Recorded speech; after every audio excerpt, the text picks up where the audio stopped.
Since the murder of George Floyd, individuals and organizations have been forced to take a hard look at how they think about diversity, equity, and inclusion, DEI. And there are some competing theories as to how we should do that. Chloe Valdary has some ideas that are different to many of the standard ways in which it's being discussed. Hers starts with love. This is a bit of optimism.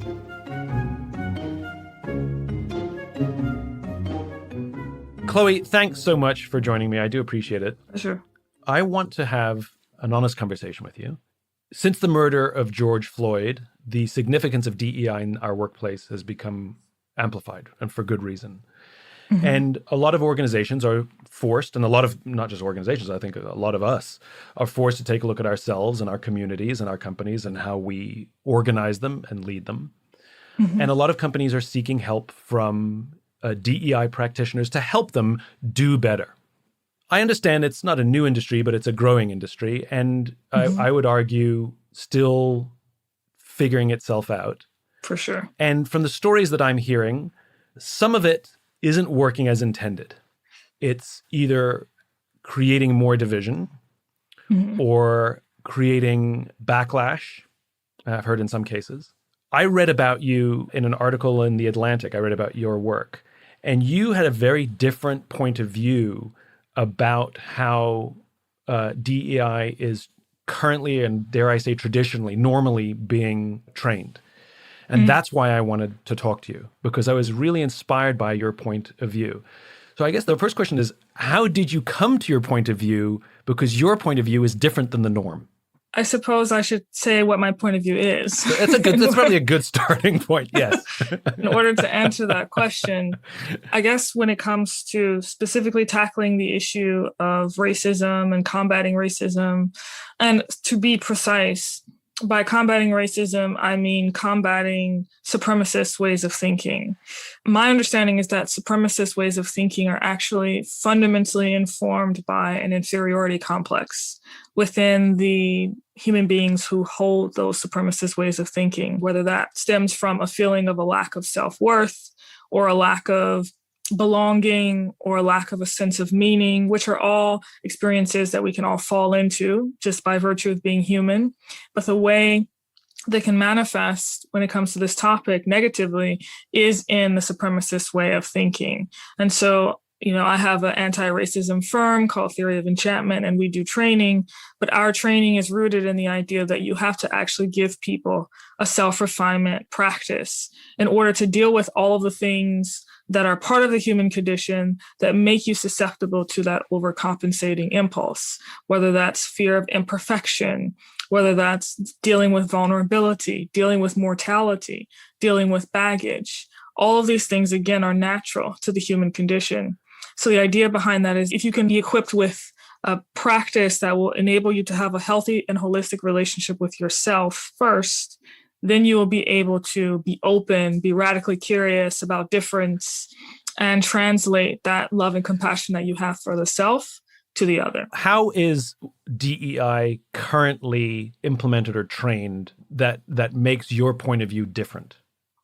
Well, I'd say there are different types of trainings out there, but one that has certainly reached more popularity in the last year is a kind of training that isn't really based on the inner psychology of the human being. It simply says that if you are white, then you, by definition, engage in quote unquote whiteness. You have to atone for your whiteness. This might take the form of people being encouraged to self-segregate in trainings and speak about their experiences, whether if they're Black or if they're white. This may take the form of what some people have called struggle sessions and getting white people to sort of admit to their privilege and admit to how they have perpetuated advantages over disadvantaged individuals. Part of the problem with that approach is that it actually runs the risk of increasing that insecurity that we spoke about among both Blacks and whites, quite frankly. And it is, again, that insecurity that is fodder for the impulse to overcompensate, which feeds right into supremacist ways of thinking in the first place. So by making us feel insecure, we're actually feeding the beast. Exactly. And so what you're proposing as an alternative is to, instead of viewing the room as black and white, is to view everybody in the room as human beings who all struggle with issues of insecurity, inadequacy, belonging. The list goes on of what we all struggle with. And helping us look inside and say, this is who I am, and coming to terms with that. How does that then translate to improving race relations? The idea is that if you have a much more healthy relationship with yourself, if you're able to deal healthily with all the things that trip you up, let's say someone is rude towards you, and instead of seeing that rudeness as, oh, you're being rude, this is wrong, you actually start to internalize that because you recognize that something within you is also capable of rudeness and has also been rude in the past. Right. So then you are triggered by that, and then you start to other that person, and then you start to condescend to that person. So the idea is that by becoming aware of your own complexity and your own capacity for good and evil, your own capacity for joy and despair, all these things exist within you, you'll be less likely to otherize people and to condescend to them because you will also recognize the complexity that exists within them. Hard question for you. Go ahead. I am drawn to your work because my work very much centers around love and community and finding common ground. In your opinion, what is it about the way that DEI is predominantly taught today that became more popular now than your point of view? Like, why isn't it the other way around? Well, I quite frankly, honestly don't think most people engage with the writings and the thinking of individuals like Dr. King and James Baldwin. We tend to pay lip service to these individuals. I mean, James Baldwin has some controversial statements, certainly statements that would be controversial in light of today's in vogue diversity approaches. But instead of seriously wrestling with that, we might memorize a quote or two, but we aren't actually challenged by their ideas because their ideas were radical. What are some of the more important lessons that Baldwin and King shared that have informed this point of view for you? Well, one of the important things was this notion that if you are a survivor of racial oppression, and I say survivor, not victim, because Baldwin actually said, I have been mistreated. I am not a victim. I have been mistreated. Dr. King taught that if you were a survivor of racial oppression, you specifically were susceptible to falling into a spirit of revenge and to falling into a spirit of resentment and to falling into a spirit of self-righteousness. And so you had to be on guard with yourself to guard yourself against that tendency. Yeah. So many of the protesters who went out to protest during the civil rights movement, before they went to protest, they would ask themselves, am I harboring a spirit of resentment? Am I harboring a spirit of self-righteousness? If so, I'm not going to go out and protest today, because the person who is engaging in racist behavior is still my brother, is still my sister. And I don't want to project anything that's going to add to the suffering that my oppressor is experiencing. If someone is feeling so worthless that they feel they have to claim that they are better than another person because of their skin color, then that person is suffering, right? And that's a very also different language that was used then that we don't really talk about today. But the idea is like, when I protest, I'm going to attempt to protest with absolute love flowing through me. And if I'm not in a headspace, if I'm not in a spirit where that's possible, then I'm not going to protest. So that's a very hard, again, radical and I think the true meaning of the word work. Can you tell me a specific story where you saw this transformation take place, where you saw the introspection happen, even begrudgingly? I can give you a story specifically that I know about a guy who practiced these ideas, Daryl Davis. So Daryl Davis is an African-American man who's a brilliant musician. That's his first claim to fame. But his second claim to fame is that he successfully got hundreds of members of the KKK to leave the KKK. And he did this by painstakingly deciding to be in community with these individuals, right? To engage them, to essentially wear them down, right? And to continue to be in community with these individuals, even though they didn't like him because of his skin color.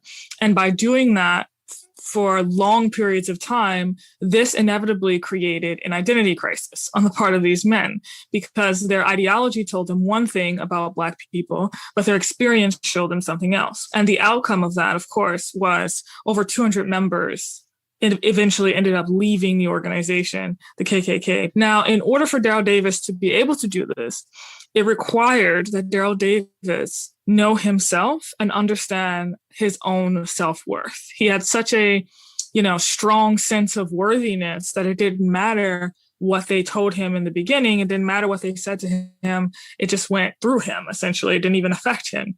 That's why the theory of enchantment starts out with the understanding that you, the practitioner, have to understand your self-worth, and you have to move from that place, because if that is insecure, there'll be all kinds of actions that you'll take to feel a sense of worthiness. And some of those actions may be unhealthy and detrimental to you and detrimental to others. Many would argue that it is not for the person who is the survival of abuse to have to then be the one to look at themselves, do the hard work of introspection, to then do the hard work of learning to withstand additional abuse, to over time to be able to create the cognitive dissonance. Like, there's been enough hard work, quote unquote, being the survivor of abuse. We shouldn't have to now do more to help them fix their problem. This is an interesting kind of language and way of thinking I've certainly been exposed to by individuals who bring this up in some of my classes. That language doesn't quite fall on my ear in a meaningful way, because it still somehow seems to perpetuate the illusion of separation that we have in our minds between ourselves and the other, right? And you know what? I would agree with you. It's not your responsibility to reach out. It's not your responsibility to try and change that person or to try to influence that person. But all I can tell you is that I know something a little bit about human nature. And this approach is kind of an evolutionary hack against falling into a spiral of vengeance. And that's what we have to be on the lookout for as human beings. That's the only other alternative that I see to this. And again, it's not simply about holding people accountable for their actions. The problem becomes when we start to other people, when we start to say to ourselves, oh, I could never do that, right? I could never see myself in a position where I would treat someone like that. That's not possible for me to do that, which is a delusion, because every single human being on earth is capable of that. I just have seen human history play itself out into revenge, counter-revenge, revenge, counter-revenge. And I think it's super necessary that we avoid that. You said a term, the illusion of separation. Mm-hmm. Can you unwrap that for me? I'm still trying to unwrap it myself, Simon. Okay, so take off a couple of pieces of the paper then. I think it goes back to the first principle of the theory of enchantment, which is treat people like human beings, not political abstractions. And when we go over this in the workshop, we talk about Kendrick Lamar's line where he says, I got power, poison, pain, and joy inside my DNA.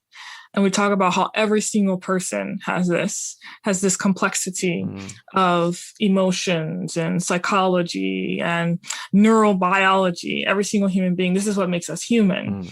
And we speak about how if your social psychological needs aren't met, if you are experiencing a lack of a sense of belonging, whether it's at home, whether it's with your friends, whether it's out in the street, professional life, etc., if you don't have a sense of connection with others, then that can create a void in your life.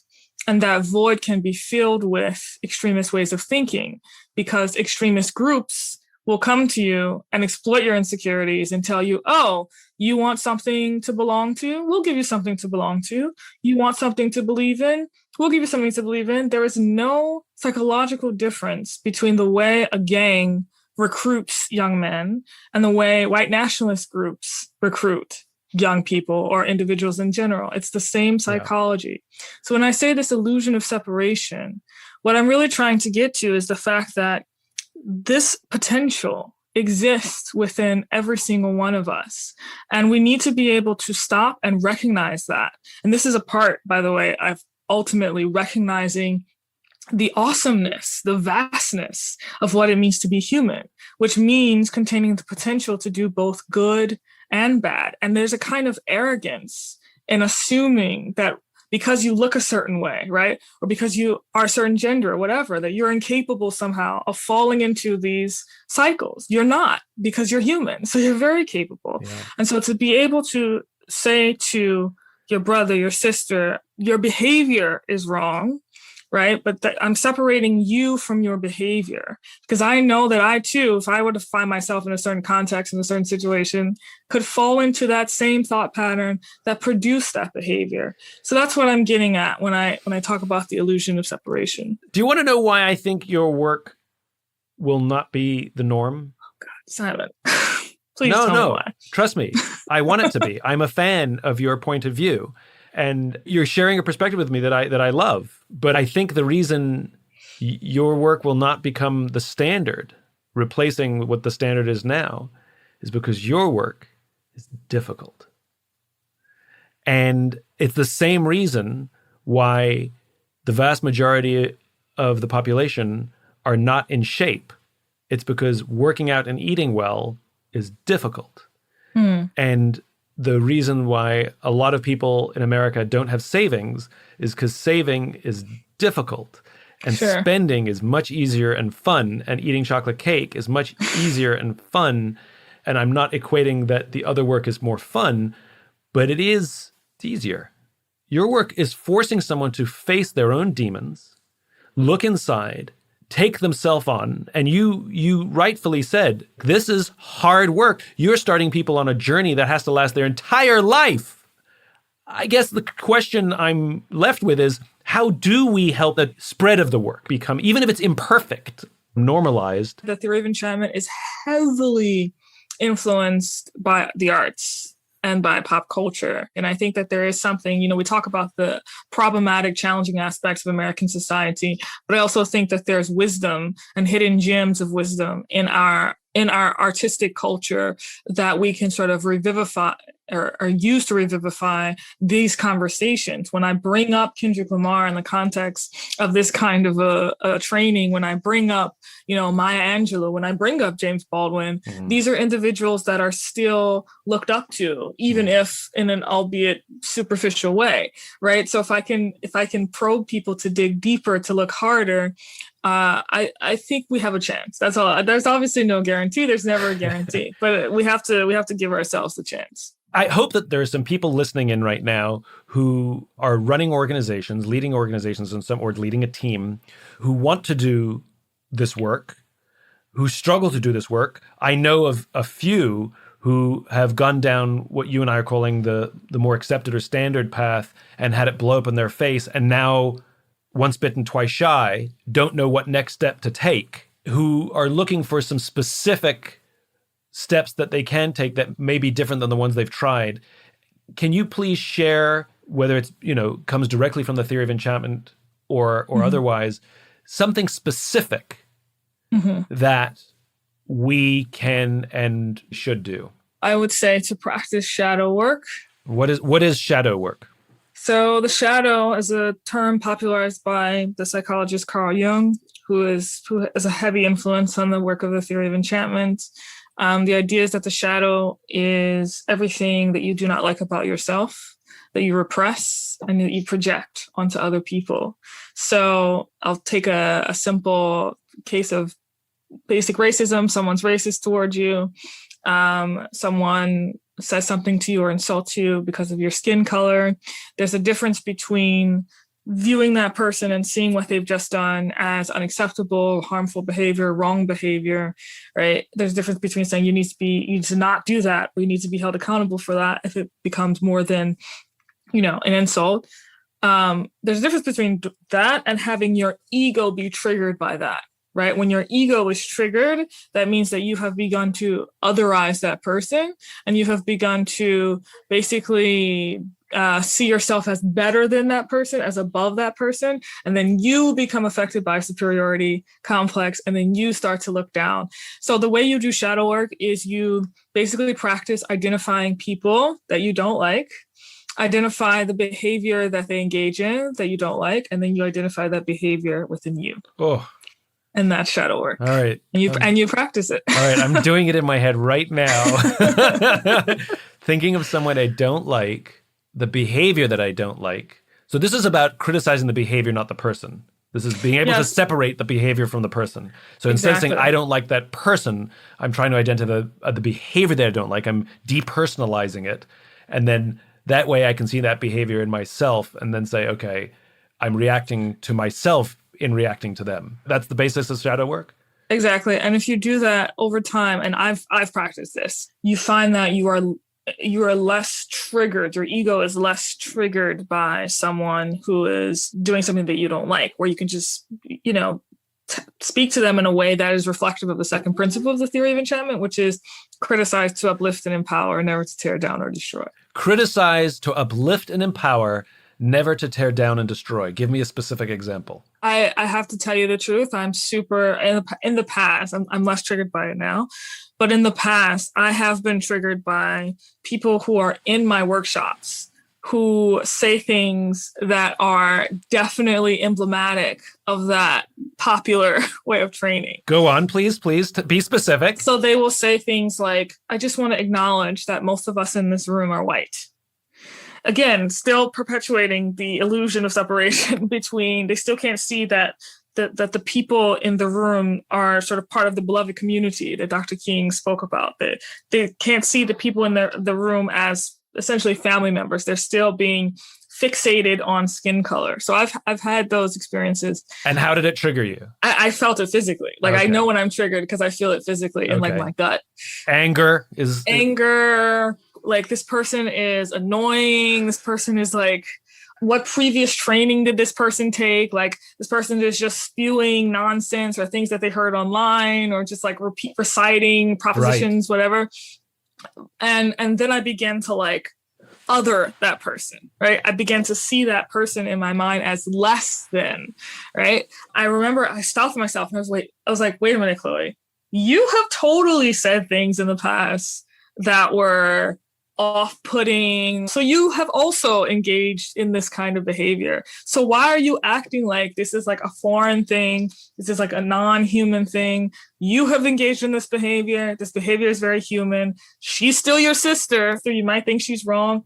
And I did think she was wrong, but that's different from engaging her on the level of, again, that beloved community versus being triggered by it and then starting to otherize that person. What's the language of uplifting criticism versus destructive criticism? If you would have criticized me or someone else destructively, what does that sound like? Like, it's just me saying that you're trash, right? Okay. It's like you're trash and you're like, you're trash and you'll always be trash and you always were trash and all your family and them was trash, right? So like, that's I get it.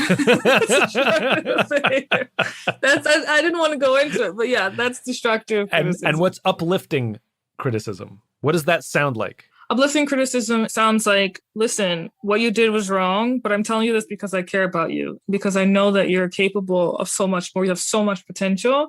And I'm not telling you this to tear you down. I'm telling you this because I love you and because I care about you. That's uplifting.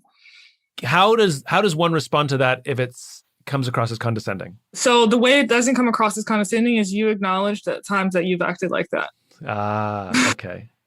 Got it. So you say, listen, I've done the same thing. I'm not speaking, out of turn. I've also done this and I felt really bad afterwards. So I'm not telling you this, I'm not telling you this random. I've also engaged in similar kind of behavior. So I know how it can make me feel powerful in the moment. And then I feel really crappy later. So that's how you actually give someone psychological safety to hear that criticism is by being vulnerable. And so bringing yourself down to the same level, which is, I'm not better than you. I am of you. We are both messy human beings. You have these 3 principles of enchantment. Can you just go through what the 3 principles are, please? Yeah, so the 3 principles of the theory of enchantment are, number 1, treat people like human beings, not political abstractions. Number 2, criticize to uplift and empower, never to tear down or destroy. And number 3, try to root everything you do in love and compassion. I want to go back to principle number one. Can you give me a specific example of a situation that any of us might find ourselves in where we are able to treat someone like a human being and not a political abstraction? I feel like the first principle is primarily about having people explore what it means to be human, which is to say that you're not fixed. You're not simply a caricature. So if you engage in good behavior one day, that doesn't mean you're perpetually angelic. And if you engage in bad behavior another day, that doesn't mean you're demonic, right? I think the first principle is understanding the complexity that exists within human beings and speaking to that in general, not necessarily trying to address a problem, but having that be the lens with which you approach everything. So whether it's Republican, Democrat, whether it's race issues, just seeing everyone with the fullness of their humanity and their complexity, as opposed to like putting people in boxes and stereotyping them and saying that you are only one thing, as opposed to a whole host of things. Let's go to principle 3, root everything you do in love and compassion. That's probably the hardest one, isn't it? Well, the truth is principle number 3 is actually a culmination of the first 2 principles. So Okay. once you get to principle 3, you've realized that you've actually been learning how to do the work of loving yourself and others and treating yourself and others with compassion. Yeah, fundamentally, your work actually has nothing to do with race. Your work is teaching human beings how to be better human beings. It so happens that we live in a time where race is the door that is showing us that maybe we're not acting like the versions of human beings we want to act like or be like. And in another time, it might have been something else. But in this time, race is that opening that forces us to ask ourselves difficult questions and go on the journey. That's what it sounds like. And in so doing, in doing this work of introspection and viewing yourself and how we view others and how we treat others, ultimately it should benefit not only how we interact with people who look differently than us, but who think differently than us, who have different political points of view than us, who have a different interpretation of what the world should look like. I mean, it should improve the quality of our friendships, of our romantic relationships. I mean, this work you're doing is about human beings getting along better with other human beings. It just so happens that race is the forum for which this work can begin. I think that's right. I think it goes through the particular to show the universal. It's interesting because, if you go through the full Theory of Enchantment course, it's very intergenerational in the sense that there's stoicism in there, but there's also the Lion King in there. This idea that if you believe that there's certain wisdom teachings that are timeless, then you should expect to find them across different time periods in many different forms. And we happen to teach Stoicism in both the Marcus Aurelius context, but also from the Lion King.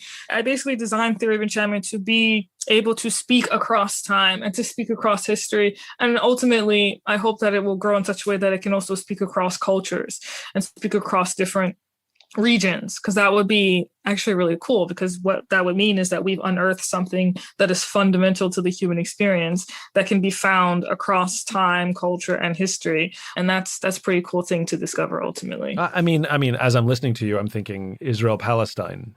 I'm thinking all of the protracted conflicts around the world that ultimately what we've done is dehumanized each other. And the hard work is seeing ourselves in each other and seeing each other in ourselves, which is what you're talking about. So that's hard. This is hard work. And that is why it requires practice. And there's like a lot of humility and grace, quite frankly, that one should show themselves and should show others who are practicing this work, because it is truly incredibly hard. Perhaps one of the hardest things one will ever do in their entire life. Can you tell me a surprising change you've seen in yourself or in your own relationships or in your professional life that you didn't expect but came from this? So I like to say that as human beings, we tend to fluctuate between two modes of thinking that are inaccurate. So we tend to think that we are either omnipotent, everything is in our control, or some aspect of something is in our control, or we tend to think that we're impotent, that we have absolutely no control over anything. And I was in a relationship last year where I was basically acting impotent. I was acting as if I was completely powerless. I was also acting as if the guy had, and he does, had infinite potential, and he does, because everyone has infinite potential. But at the same time, like, we just were not on the same energy levels. And I had this, it was drawn out for far longer than it should have been. And I should have basically split the difference between impotence and omnipotence and say, okay, you don't have all the power in the world, but you do have some power in this situation. So let's start leaning into that power. And that's something that I learned through practicing theory of enchantment, through teaching theory of enchantment, through seeing how other people respond to theory of enchantment. And that's something that I had to learn, because part of me struggles from the fact that just because someone has unlimited potential, and they do, doesn't mean that I have to be the one to be present and wait for it to come to fruition. And it might not come to fruition. That's the whole point of potential, right? Yeah. So I had to learn that potential doesn't mean guarantee, but you still have power to do things and to change the situation if you want to. So that's something I had to learn I did learn in the past year. I guess I have one more, which was, what set you on this journey in the first place?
What happened that you went, this can't be right? This can't be the thing or the way? Okay, well, I'm going to try to sum this up for you because there's a long story there.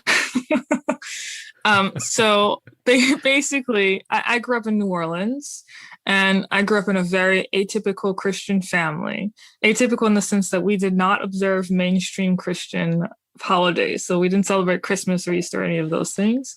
Instead, we celebrated Jewish holidays like Yom Kippur and Rosh Hashanah and things of that nature. So this gave me an acute sensibility towards Jewish culture, but also an acute allergy to anti-Semitism, which led to, in college, I majored in international studies and started being involved in the Israeli-Palestinian conflict, started hosting events around that space, and eventually discovered that both of the communities were, in many cases, othering each other and would divulge into shouting matches in lecture halls. And so I asked myself, is there something that I can create where the communities don't have to agree with each other in the end, but they can actually agree that they're going to live by these principles once they enter into this conversation with one another? So that was what I was wrestling with in college. I hadn't had the answer yet. And then I moved to New York a year afterwards and worked at the Wall Street Journal and worked on a thesis on this topic. But the thesis went from how can I get people to basically combat conflict to can I actually teach people how to love? And then that became, well, in order to teach people how to love, I have to actually ask, well, what are people already in love with? And reverse engineer a framework to teach people how to love based upon that. And Simon, people are in love with pop culture. They are in love with brands. Like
like Nike and Disney and Beyonce. These are brands that capture quasi-religious like devotion from their fans. And I was like, why?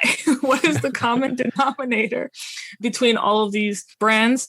And I researched it, and the common denominator was all these brands created content where their audience saw themselves and their potential reflected back at them. Mm-hmm. So from Nike's Just Do It to the fact that almost every Disney movie is a motif for the human condition. An imperfect, flawed individual has to encounter a set of obstacles, challenges, and emerge the hero. To Beyonce, when she says, "Who run the world? Girls." Many women see themselves and their potential reflected in that, right? This is the common denominator. So I said to myself, oh, all I have to do is create a framework that does that same thing. And I will call it Enchantment. In part because of Guy Kawasaki's book, Enchantment, which I was reading at the time, but in part also because it was like, wow, people are gravitating towards things that show them the fullness of themselves and their potential. I found that incredibly enchanting. And really the idea of enchantment is that we can become in awe of the miracle that we are, truly, the vast and wondrous miracle that is a part of what it means to be human. And that entails being able to carry both the tragedy and the beauty of what it means to be human. So I worked for a nonprofit for 2 years. The majority of that time was spent giving lectures on this new idea, theory of enchantment, specifically as it related to the Israeli-Palestinian conflict. So I would go over the 3 principles, but I would also sprinkle in pop culture references that prove the 3 principles. So I did that for 2 years.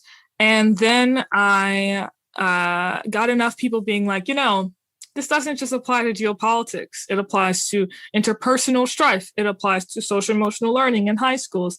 Why don't you consider like running with this and creating your own organization? So in December of 2018, started the LLC.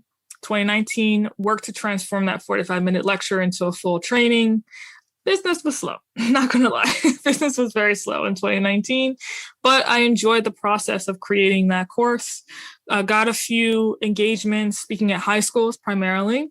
My first engagement in the DEI space was actually with the Civil Rights Department of the Federal Aviation Authority in 2019. And then in 2020, everything happened the way it happened. And I've been very fortunate to be able to take Theory of Enchantment to many new audiences and many new circles. So I'm enjoying the journey. There's no guarantee, I respect that. I get that. But I'm enjoying being able to deliver this and also learn from the people who are in my workshops, learn with them, and because they have something to teach me as well. That's great. That's magical. I love how you show up like a student. It's so crucial. It's so important. Especially in any space where someone is brought in to teach or instruct, or someone is introduced as an expert to the group. The temptation is to believe your own press and to present yourself as the expert, act like the expert, for fear that others will perceive you as not the expert. And the humility of showing up as the student is not only more inviting, it's people I think are much more open to listen to you. I wish more people knew that, to show up as a student rather, because it's easy to be a student, right? Because you can be wrong all the time, and you can say, "Oh, I didn't know that. Thank you for teaching me that." For sure. Also, showing up as a student is an incredible antidote to having your ego be triggered. Yeah. If you're showing up as a student, then and you're radically curious, then being wrong is no longer a threat, right? Being wrong is part of the journey. It's a part of the learning experience. Thank you so much for taking the time. I'm so grateful. I love what you're doing, and I really hope that your work becomes the norm. Here's what I've learned. For race relations to improve in our country, all of us, all involved in the room, have to go deep inside ourselves to look at the things that make us insecure. All of us have to be able to understand we have said things to other people out of anger and desire to hurt ourselves. The only way that, quote unquote, they will improve and fix themselves is if I choose to learn and work on myself. And I will never be fixed. I will just get better. In so doing, I will serve as an example for others too. And that's what makes a leader, which is I choose to do the work that I expect you to do. Beautiful. Beautifully said.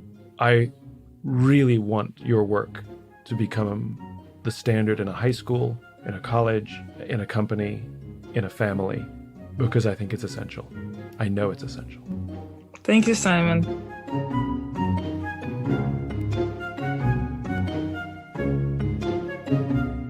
If you enjoyed this podcast and you'd like to hear more, please subscribe wherever you like to listen to podcasts.